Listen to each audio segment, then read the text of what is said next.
سے آپ مسیحی ہیں عیسائی ہیں؟ تو کس طرح آپ کہتے ہیں کہ میں ایمان لاتا ہوں؟ میرا شوق ہے سر جی. اپنا شوق کسی کا جبر تو نہیں ہے آپ کے اوپر؟ نہیں کوئی جبر نہیں، کوئی زور نہیں ہے. ٹھیک ہے. اور آپ ہم جو ہے نا ہم بولتے ہیں عیسیٰ علیہ السلام جو ہے نا وہ خدا کا بیٹا ہے. نہیں، یہ تو غلط ہے. خدا کا نہ کوئی بیٹا ہے نہ کوئی کا باپ ہے. باپ بیٹے سے بڑا ہے.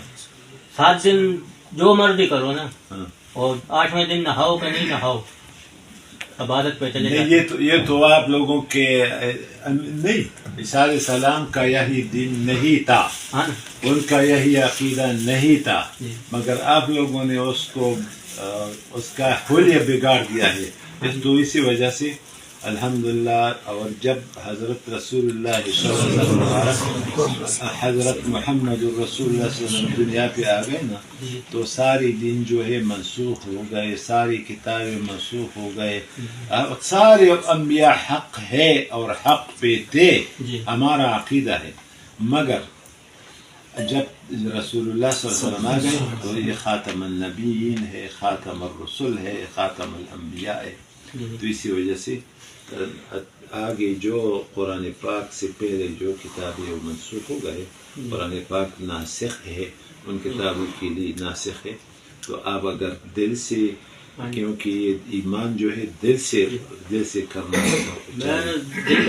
دل کا شوق ہے. تو پھر آپ کو میں کلمہ پڑھاتا ہوں، آپ بھی میرے ساتھ پڑھ لیا کریں اور انشاءاللہ آپ کے لیے بھی نجات ہوگا اور ہمارے لیے بھی باعث نجات ہوگا. اعوذ باللہ من الشیطان الرجیم. اعوذ باللہ من الشیطان الرجیم. بسم اللہ الرحمن الرحیم. لا الہ الا اللہ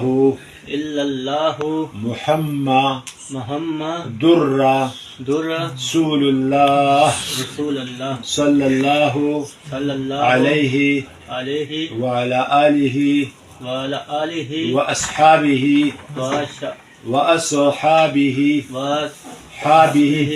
وسلم.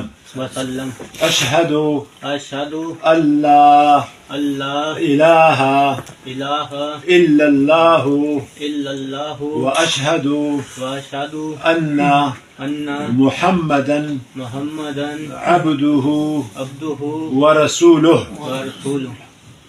اس کا معنی ہے، میں آپ کو اشہد میں گواہی دیتا ہوں اللہ الہ کوئی معبود برحق دوسرا نہیں ہے، معبود برحق دوسرا نہیں ہے، الا اللہ مگر ایک اللہ ہی ہے. محمد الرسول اللہ اللہ پاک محمد صلی اللہ علیہ وسلم اللہ کا رسول ہے.